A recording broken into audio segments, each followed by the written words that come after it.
Welcome back. We still have Carson here with us. We haven't run him off just yet, Tim.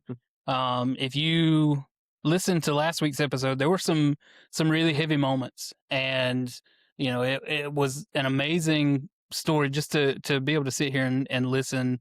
We know that these things happen, but I think I said it with another guest previously. It may have been Reggie when we were talking about the gang violence and all in Columbus, but these things are happening. You don't want to think about it.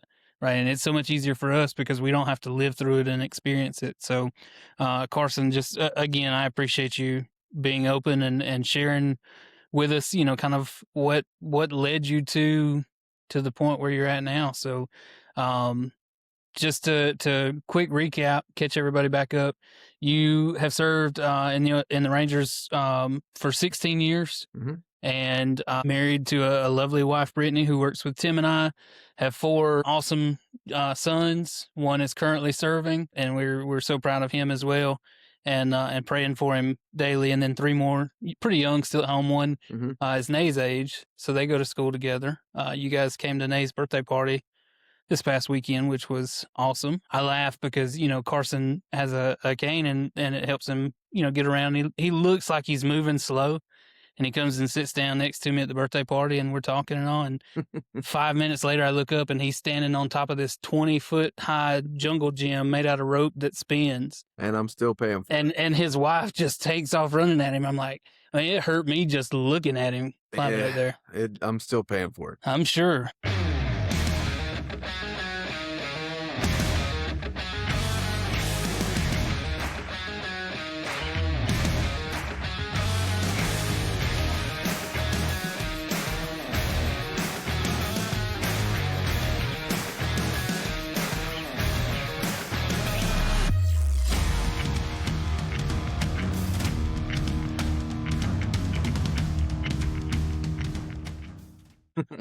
So you don't slow down much, and that's one of the things I love about you. And we'll get to it. Before we get into the rest of your story and talking about what it's like coming home from those experiences, how to kind of shift that gear at home, and now especially because, like we discussed, you have recognized more of that dependency that you have for God. It's becoming more obvious to you.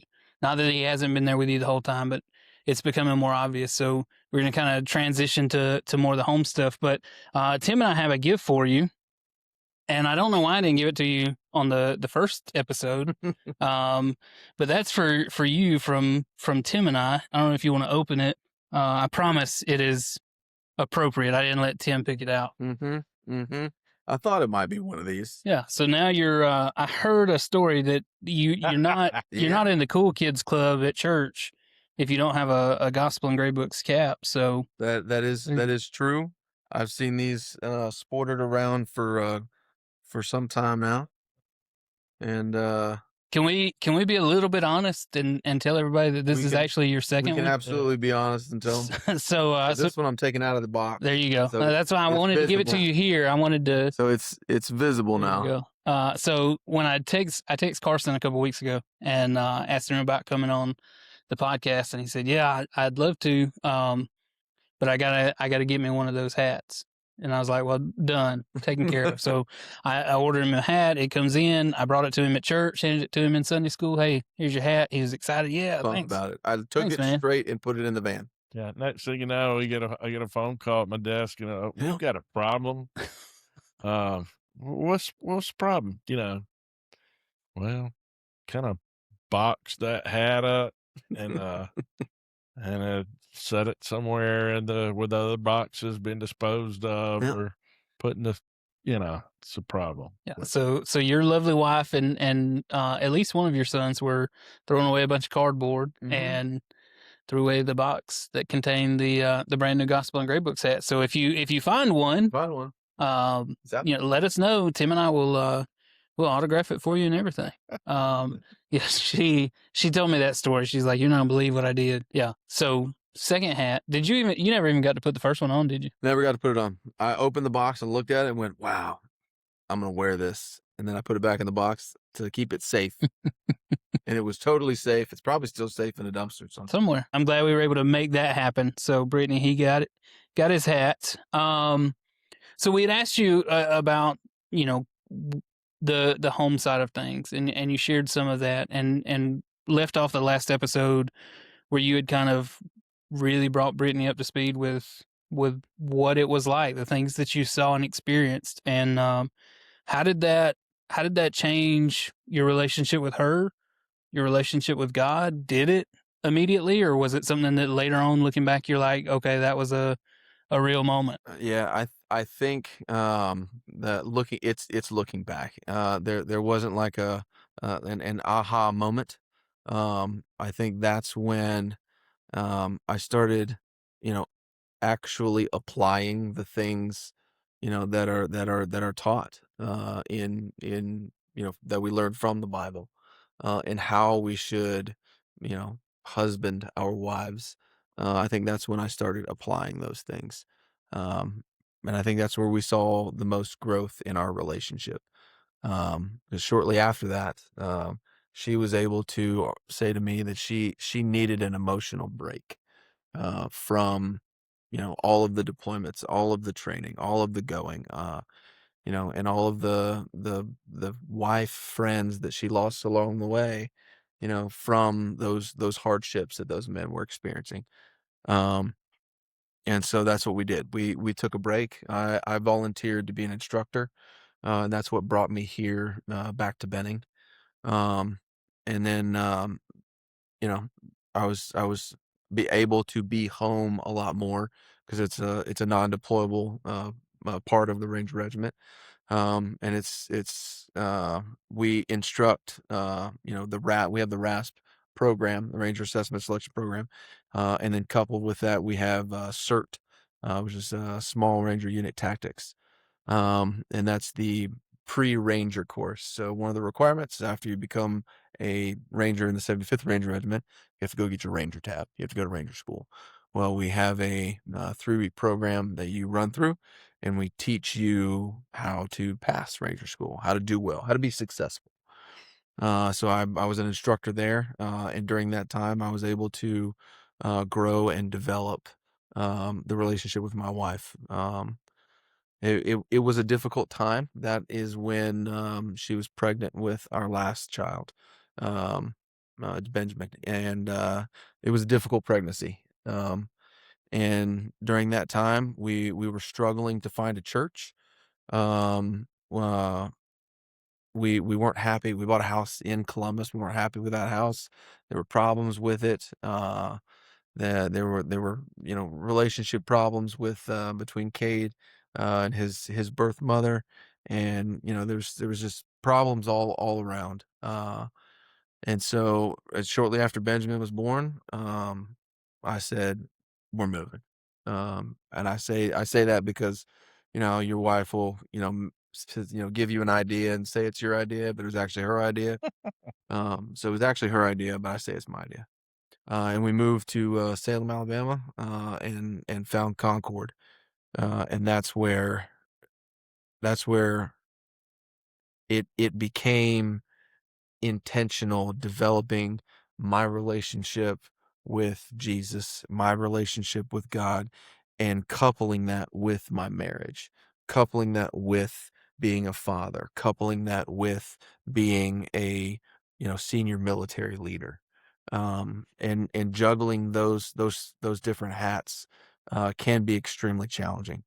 Um, I think the what can be most challenging is having a successful marriage, not just in the military, or not just in special operations, but in the military period, because of the lifestyle. It's a warrior culture, and your emotional support and your physical support and your presence is missing a lot. It's your time. You're missing it. You know, from being at home. Um, I think I may have said this already, but I'm gonna read it again. That um, having an intentional relationship with your wife and in the military is I wrote down, my wife is not an accessory to my career. Being married in the military, spouses are second thought. They're not the primary concern. Um, and it's a common failure in the military for treating spouses as, you know, mission support or logistical support for the soldier. And, that's just not how I viewed it anymore. And that was because of,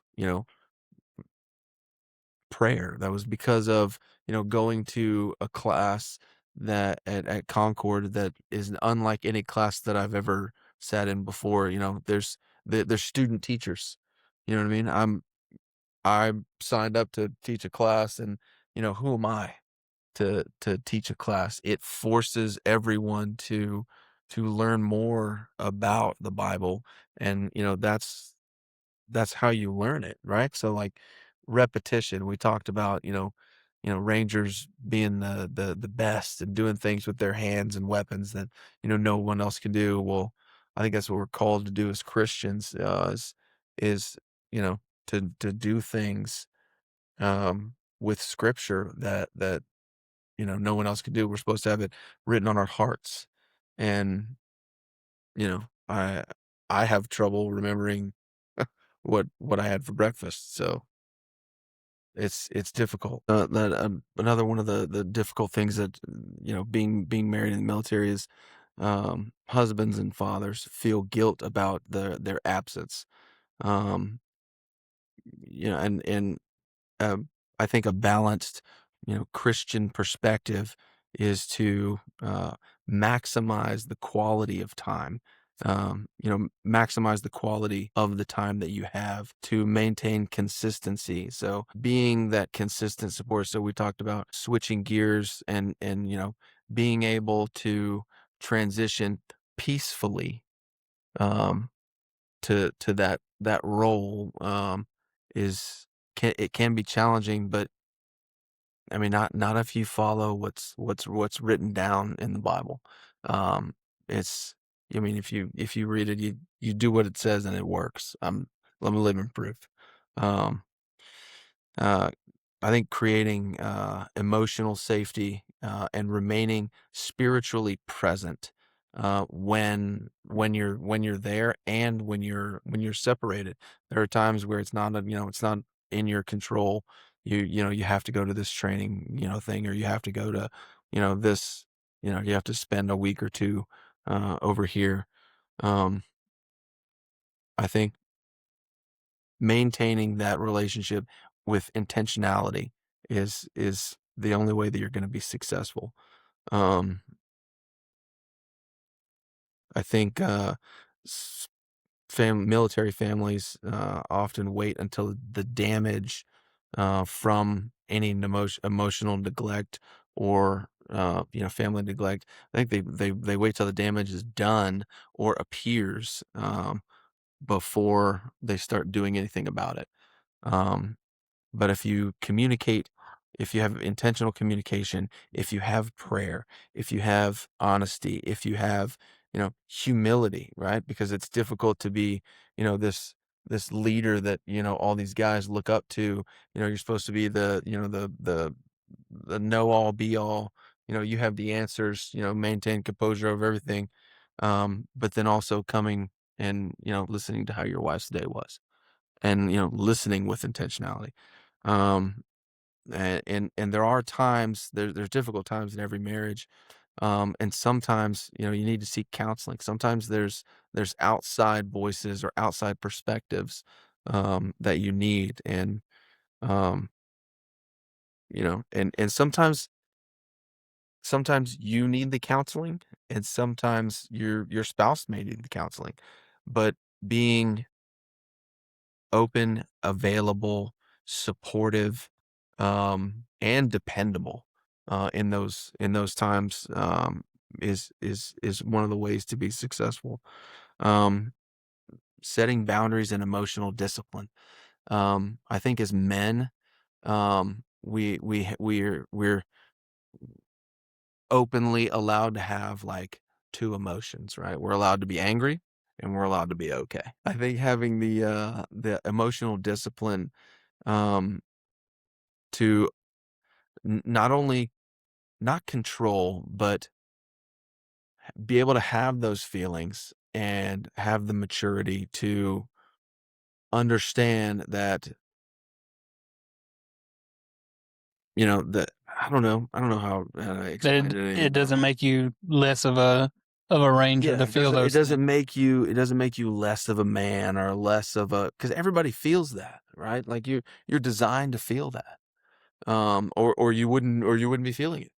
Yeah. Um, You yeah. got to kind of drop that pride element a little bit, or you know, tone it down a little bit. We're used to, like you said, always having the answers and knowing the way, and then especially when you come out of that leadership role, uh, and you are always on the defensive or kind of back in society with your marriage and back stateside, and here you keep you focusing on the gospel and being intentional. You mentioned that several times, and that's one of our big things is being bold and intentional. We love preaching about the importance of that, and you just related that and hit home with me, and if when you're communicating and you're putting your faith, on the forefront, when you're communicating with your spouse and spending time in prayer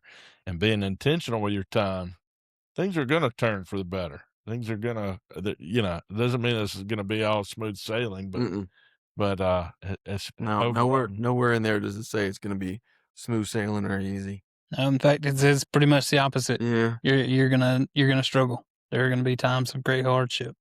I wanted to ask you a question.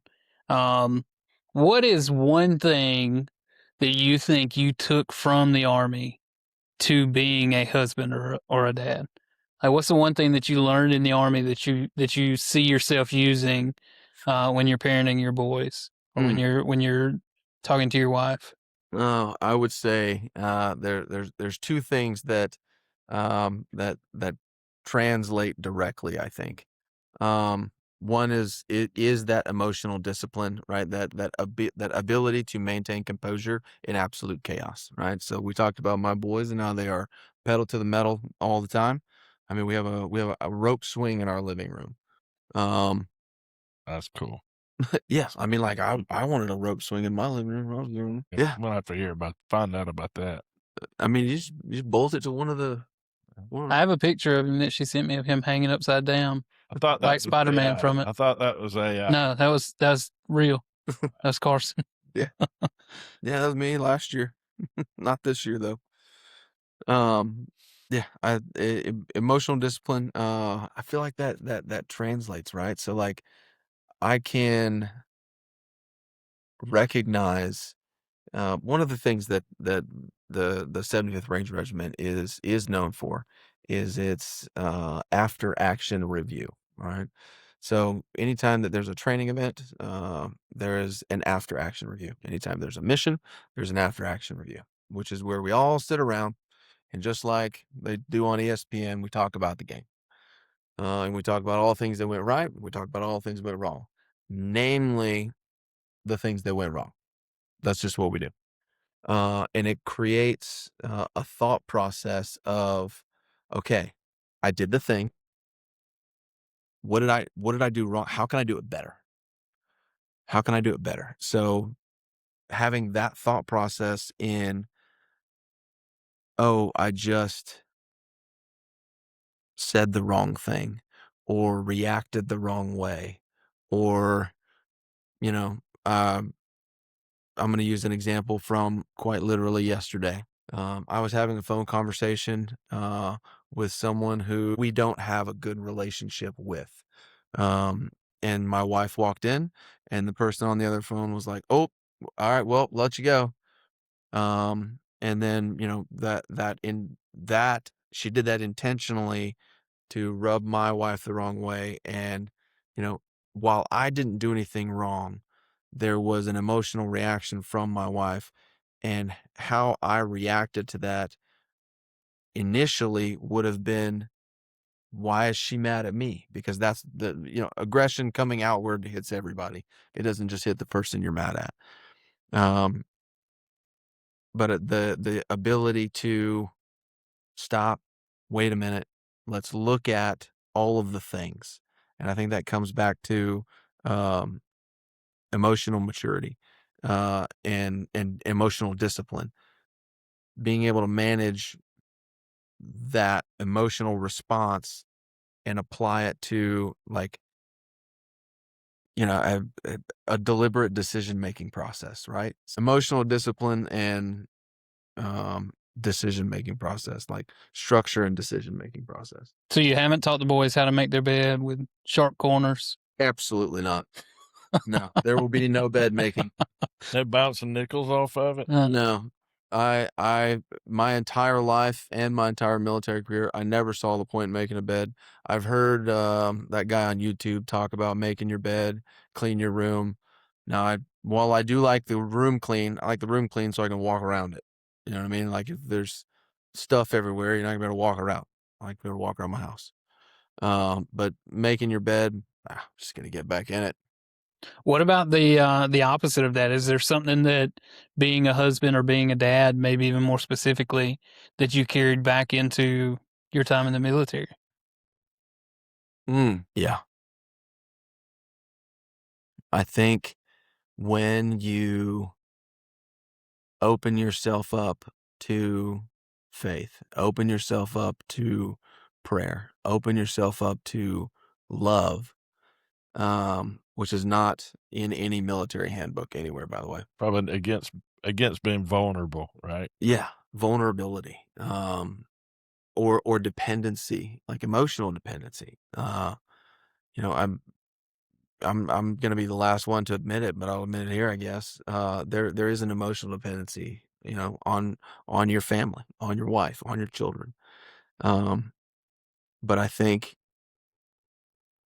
the way that you feel is different being a Christian when you are a leader of people who you are leading to do something violent. I don't think that at any point you should identify with violence or enjoy violence. I think if there is a time where that is something that you seek and enjoy or identify with, I think it's time for you to stop. But that fatherly love translates to every single person that I've been in charge of since. And yeah, I think that would translate to those guys, because you're taking them to some dark corners. And, would you want to take your children into those? My son's doing it right now. That is that was something that I've never experienced either, is being the one on the other end of the phone. 'Cause you're helpless. I'm the one at home now, having the phone conversation with my son, and you know, Does it make you feel helpless? yeah, makes you feel helpless. Makes you feel, I mean, like, it makes me feel so guilty that I am not currently physically able to do it. Like I should be, like I'm faking, or you know what I mean? Like, it's not that bad. It's just a little back. It's fine. I can get by with some injections. Here am I, send me. Don't send my son. But that same feeling translates to, this 18-year-old that I just got, that's a private. This 24-year-old father of two, that's my squad leader. This 21-year-old team leader who's in the best shape of his life, tatted up, super awesome dude. And I'm telling him to, all right, go kick that door in. Or no, go blow that door up and go in there and get those guys. Regardless of what's waiting on the other side. Mhm. Yeah. Well, I will say, I know a lot of that has prepared you. You are blessed that living and coming out on the other side of this, you are able to probably be in a better space to have some of those conversations with your son. I don't know. Maybe more may be kind of double sorted, right? Kind of scary yet assuring in some ways. Yeah, I think I have a different relationship with um my oldest son than my father and I had. Definitely. Um, I prayed with my oldest son. I pray with my younger children. It's my Jameson's coming up. He's getting there. Um, the other ones are still praying like, "Oh, thank you for my lamp. Thank you for, the trees. Thank you for, you know, the puppy dog that I saw." But Jameson is starting to get real. And Cade did the same thing. And I never had that relationship with my father. Not once, never.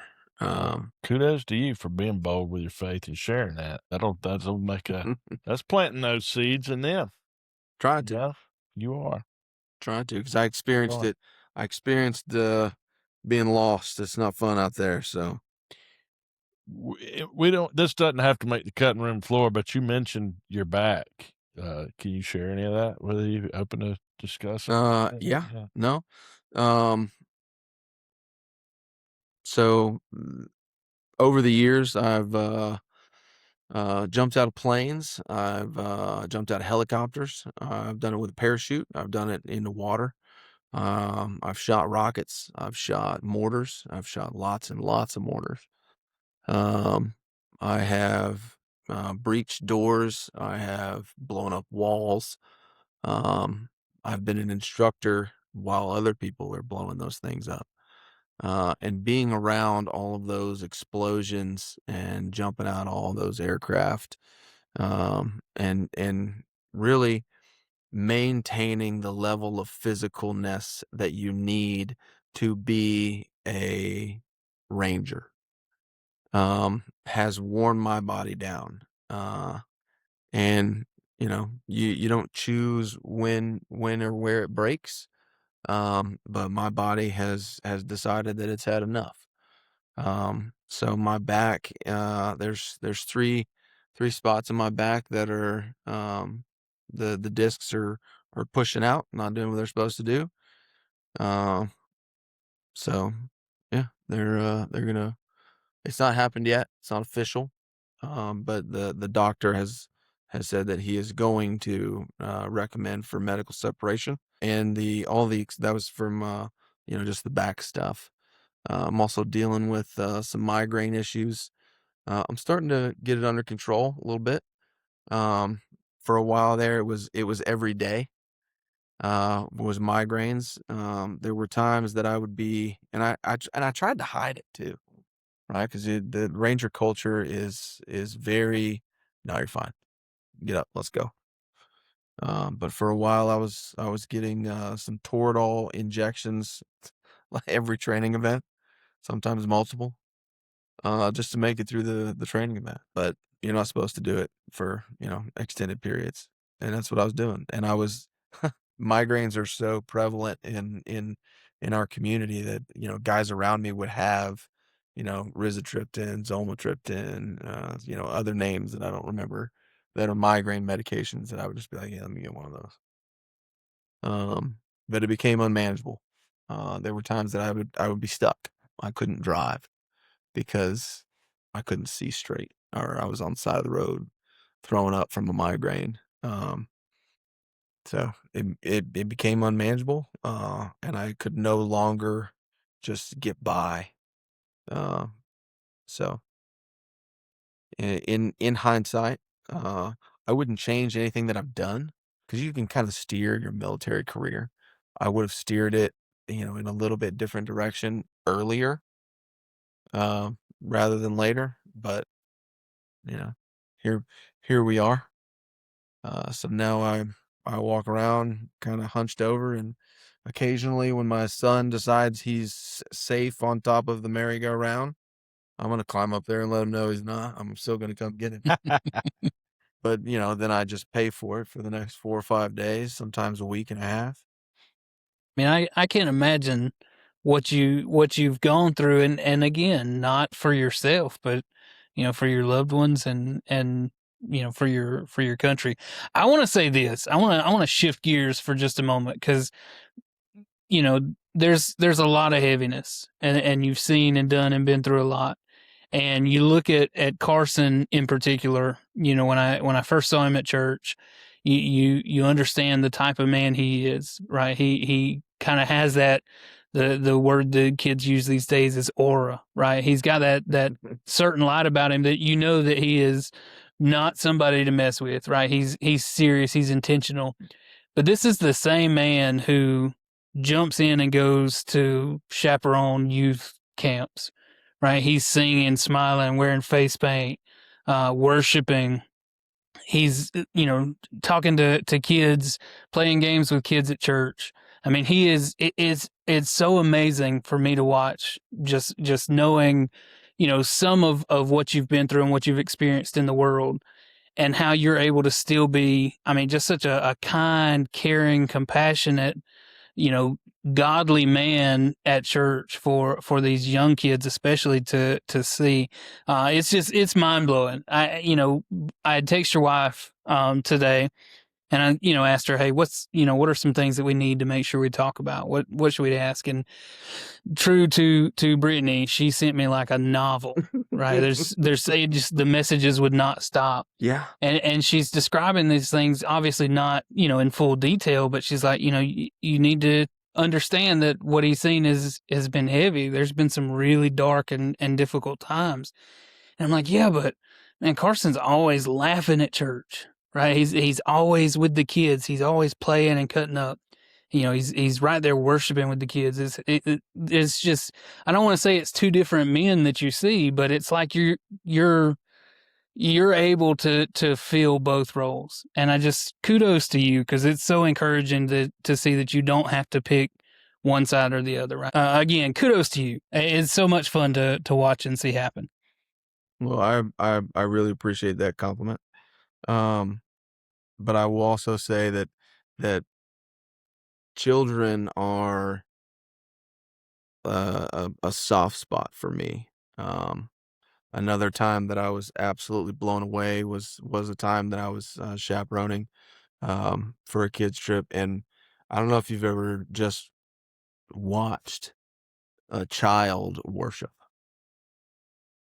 There's no fear. There's nothing. There's just worshiping.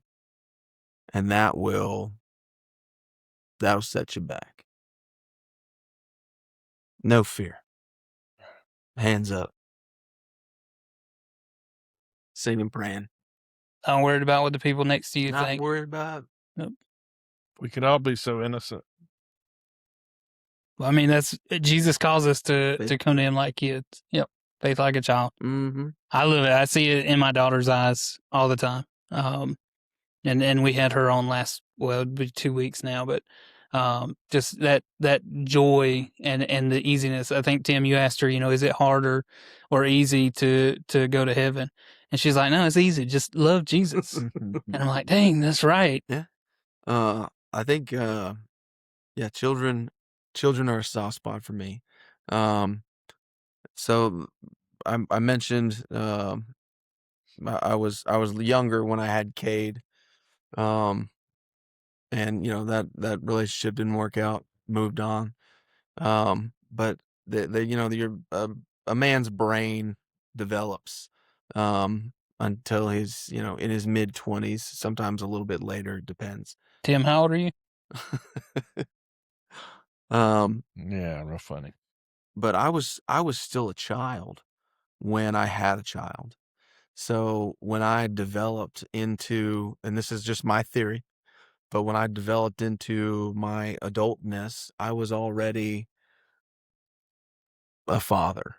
I was already caring for children.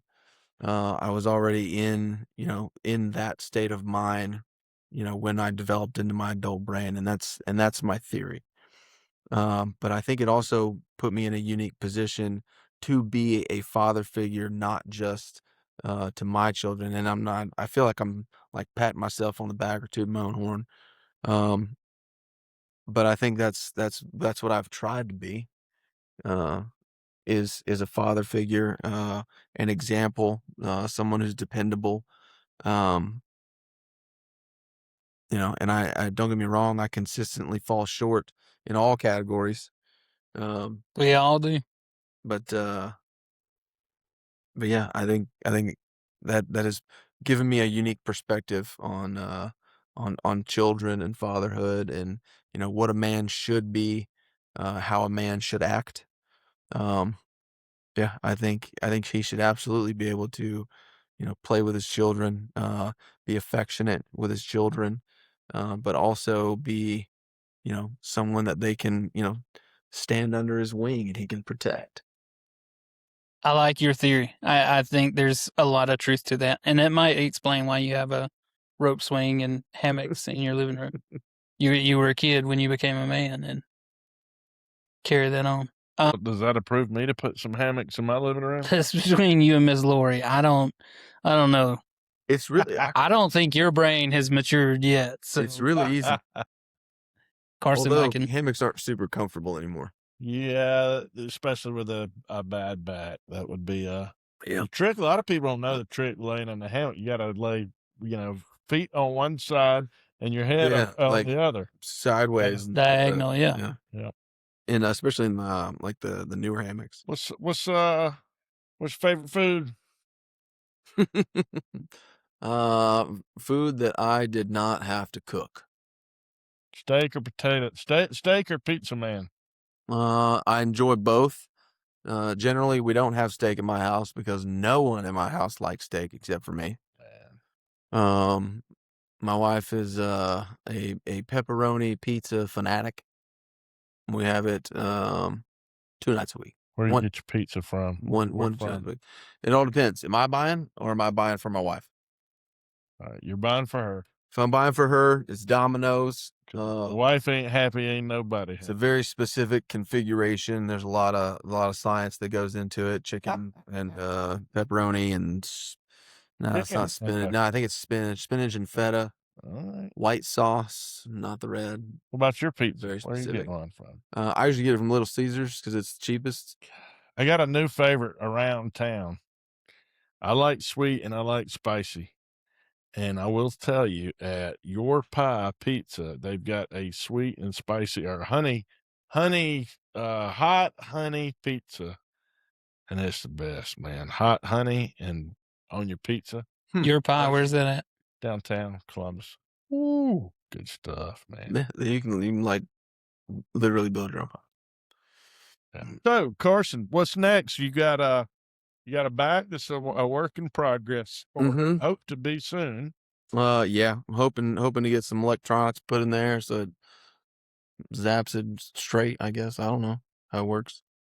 Right. I don't know. I'm not a geologist, so I don't know. Geologist. We'll be praying for you, brother. And if you're listening, keep Carson in your prayers with his back and his electrodes going in or whatever it may be. He may be half robo, but So what is next? Like, do you have I know you said earlier, you don't know what you want to be when you grow up, but is there something you are curious about? I mean, 16 years in the military is a long time. Yeah. So before the military, I was, food service, and I was, worked at the chemical plant, worked at a, furniture store, worked at, I was an iron worker and a millwright for a couple years. Worked in maintenance, worked in retail at Sears. So I've done a lot of things, and even in the military, done a lot of different jobs. And there's a lot of things that translate, and I can go get, like a professional desk job or, advisory, role or something like that. But I think what's really driving, really like chipping away at my heart, is something in ministry. Now, when I say that, what I'm picturing is obviously my plan, what I want to do. But it's also difficult to say exactly what I want to do when I'm also praying, put me where I'm supposed to be when I'm supposed to be there. So that's what I've been praying is I'm feeling something something there, whatever that looks like. But I don't know. But that's one of the great things. I don't have to know. No, That's exciting. absolutely. Well, we are excited for whatever's next. It's a little scary. It's a little scary. Absolutely. Tim and I are both guys that started in completely different careers, and we're led to teaching, and we'll both testify Teaching is that another option. There's a lot of jobs out there. we can always use more good, strong men in education. I don't think there can ever be enough. So we will be in prayer for you as well, that God opens the door and shows you the path to what's next for sure. I have one more really serious question. Mhm. I'm hoping you can answer for me. And if it's classified, let me know. But are aliens real? It's classified. That's what I thought. I had to ask. I mean, I asked Jared last week. The thing was that the government had reached out to all these pastors and were telling them, hey, prepare your congregation. So I texted Jared. I was like, hey, are you going to talk about aliens this weekend? And he said yes, and then let me down a little bit. So, well, I will say this. If aliens are real, God made them. So, yeah, if they're not right here in the good book, or I haven't seen one eye to eye. I've seen a couple walk down our hallways. I'm not gonna lie. I am convinced. Hey. I'm convinced a couple have walked through my classroom door more than once. Have you thoroughly enjoyed this? And we would love to have you back. And I think it would just we'd all, enjoy that, and maybe a little less serious next time. And I think that's one of the gifts that I've been given is I can talk about the serious things, but I can also not talk about serious things. Right. We can also, I'd love to have him come out and talk to our kids at FCA. Oh, that would be awesome. Next school year. That would be we could incredible. learn one of the dances for extreme kids. Speaking of dances, and I may cut this part out, but I hear that you were trying out for Backstreet Boys for their reunion tour. No, that is true. You and our good buddy Andy. 7th inning of a kickball tournament. Yep. Backstreet Back. Yeah, you haven't seen that? Yeah, always on there. His wife sent it to me. I'll share it with you. Share it. Well, I don't. Our listeners want to see it. I don't know that our listeners deserve. There's a comment section, right? Just let me know Yeah. if I was like. How about if we get let's say 500 views on this episode, we'll post Carson and Andy's. Does it count if I just Backstreet Boys do dance? 500? I'd like. He wants it out there. Yeah, put it out there. I need feedback. I need candid feedback. Carson, would you mind praying us out? Yeah. Dear Heavenly Father, thank you for giving me this opportunity to share my testimony. I don't pretend that mine's important, but hopefully there is one person who can hear this or see this or be talked to about it and have it lead them in the right direction. Lord, I just thank you for these two men who have put their hearts into this, and you've just led this to grow into what it's become. Lord, just thank you for this opportunity. Bless our service members who are overseas. Keep them safe. Those who are sick. I'm not necessarily pray for healing, but just pray for understanding, Lord. In Jesus' name, amen. Amen. Thank you, brother.